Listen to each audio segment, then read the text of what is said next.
Well, I got married to my first wife, Catherine, in 1851. Settled into life as a farmer because I had a wife and children to feed. Then in 1861, I heard that President Lincoln had called for volunteers to put down the rebellion. I knew I had responsibilities here at home, but I didn't want to miss the action this time. So I joined the 3rd Michigan Infantry in Grand Rapids in May of 1861. I reckoned the war wouldn't last very long and my family could make it without me for a short time.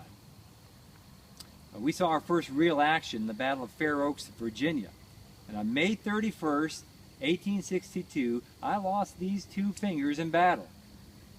But it was worth it, because we stopped the Rebs and we took out their general, Joseph Johnston. Unfortunately for us, he was replaced by General Robert E. Lee. He was a thorn in our flesh the rest of the war. They brought me to Washington to recover from my wounds, where I almost died from the filth and disease there. I could have been discharged right then and there and been done with the war, but it seemed pretty evident that the rebellion wasn't going to end anytime soon. So I re-upped, but not in the infantry this time. I was always good with horses, so I joined the 8th Michigan Cavalry. Now, you may have heard of the 8th Michigan Infantry that was organized by your very own William Fenton.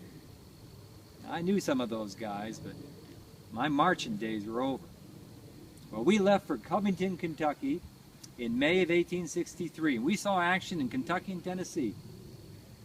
In November of 1864, Duck River, Tennessee, I was almost captured by the Rebs, but managed to escape. In fact, I was on my own for almost a month behind enemy lines, being chased by none other than Nathan Bedford Forrest himself, before I was able to find our army and rejoin my regiment on December 26, 1864, and I spent the rest of the war as an ambulance driver. Now, this here is my pistol, and this is my saber that I was issued when I was in the cavalry. I brought them home with me to Groveland after I was mustered out.